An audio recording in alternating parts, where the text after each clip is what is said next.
A nice way to check this is to have the person put their hand over on the other shoulder and just rest it, and then they use their other arm to hold this up. A little higher. So right about like that level, this all becomes very obvious.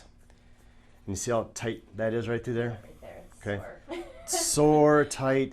This was one of the areas I always used to kind of work on with Graston or with just muscle work to try to loosen up this part of the back. And for some reason it has an effect there.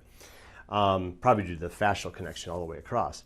But this is a good position to get people in. But you can't do this standing with the lasers. So you got to get them on their side and do it that way.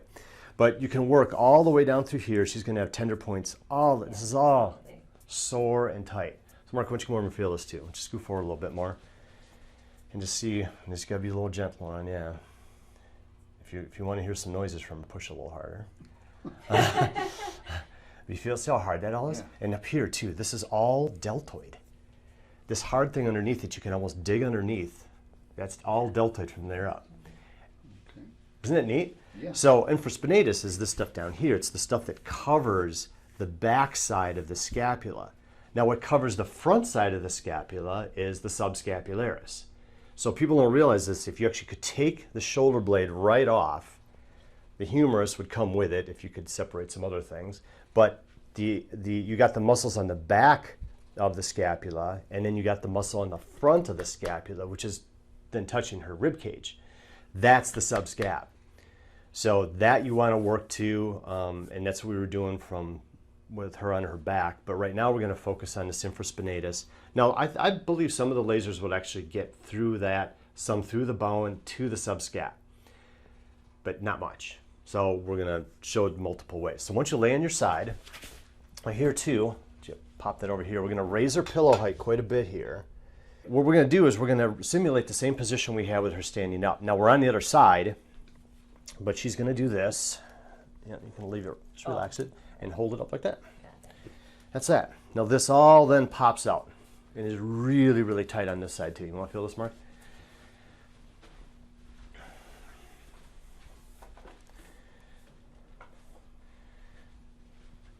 Yeah, so when you're doing this, you can feel with all your fingers and you. Yeah, see how that's just all icky in there? And then even down through here, feel that. So that's in front of her shoulder blade. So that's her serratus anterior muscles. Is that what that knot? Yeah, it's a little knot there too. You're right. You feel that little knot? Mm-hmm. Yeah. But her serratus anterior muscles are also tight. So the serratus anterior is kind of a weird area. This comes from the rib cage from the front and goes underneath the shoulder blade as well, and it connects to the inside of her shoulder blade underneath. So behind the scapula, or in front of the scapula, I should say, is a complicated area. You got the serratus anterior and the subscap. They're supposed to be able to slide together, but for a lot of people, they're really stuck together. So this, I would set up the laser just like this, and just cover what you can cover, and then move it around as time goes on. So what you can do with this, so there's a good spot right there. So there I'm really getting the deltoid beautifully. And then here, again, this is just getting here a little bit more globally. And then down here is a good spot. But I think I'm going to bring this one over and then down a little bit and just get a little bit more back here. So there's no rocket science to this, right? I'm just literally putting them where I feel the tight areas. And after 10, 15, 20 minutes, if I want to come back, sometimes those areas have already loosened up enough where now what's next to it or what's around it now feels worse relatively because you've loosened up the spot that you were just on. So then you'd shift them and move them around, in a half an hour, or if you're doing an hour, you can cover all this really well in an hour time frame, and she'd get up and feel like she has a brand new shoulder. But right now we're going to do this, and it's not uncomfortable for the person to hold that position because she's totally locked. This is locked here. Everything is nicely braced. I mean, she's using hardly any muscle effort at all to hold that position. Yeah, it's easy, right? It's super easy. Yeah, and if she wants to go higher, she could, but she doesn't have to. It's just, that's right there, straight ahead is just fine. And then from this position, you can do a lot.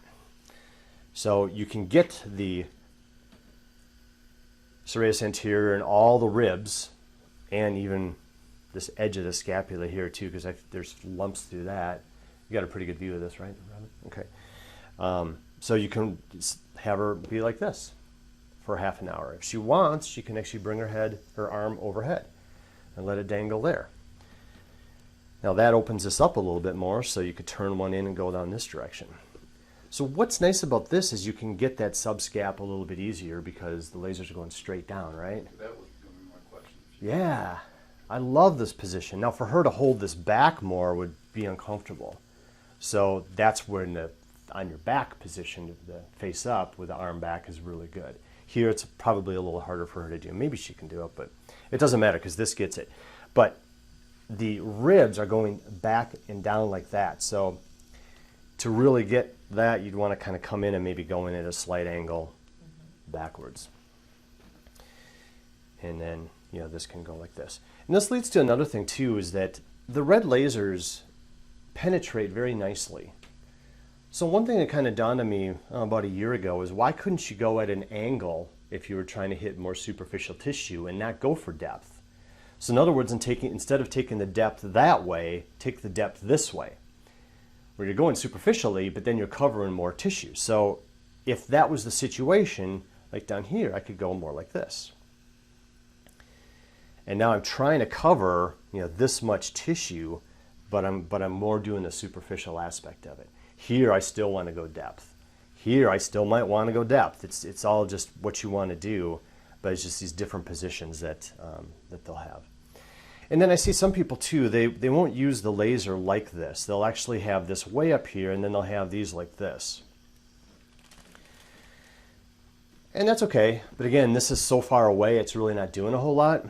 And the rule of thumb that I've noticed is if you look at these lines, you see the entire distance there. The middle third of that is really your effective treatment zone. And so these outer parts here, it's really not doing that much. It's not that it's doing nothing, it's just that the intensity of the laser is the center third. And if you ever question that, just try to take a picture of it. If you try to take a picture with a regular digital camera, you will see that the middle third of it is blown out, where it's all white. In other words, it's so bright in the middle third of it that it overpowers the sensor in the cameras, and it just all looks white. So when we first got these, we were like, what's going on? You know, we couldn't understand that, and then we finally said, oh, it's just too bright. And so that's where the effective treatment is. So don't think that's really cutting out this whole circle here of treatment. Okay, so what else do I want to cover there? So from this position too, another thing to do, someone here? Another position that's great to do is right like this. So if you have people with the rib problems, they have rib pain out here, or they're just tight out here, this is a great way to get it. And you can cover front, side, and back all at the same time in a comfortable position, provided you got a nice pillow height. The pillow height is everything, isn't it, Jen? It is. It is. Yeah, if I lowered this another inch, or even a half an inch, she'd be just squirming after 10 minutes and just going, oh, this is so uncomfortable. Or trying to bunch up a pillow underneath your neck. But this is great here too. And so what you can do is you can pull this one back a little bit more and so now the line is like this, you can get a little bit more coverage, but you might have to leave her there a little longer to get this because the intensity is a little less. So remember, this is all about getting the photons to where you need to get them. The photons are it. And the lasers just get in there nice and deep, which is nice about them.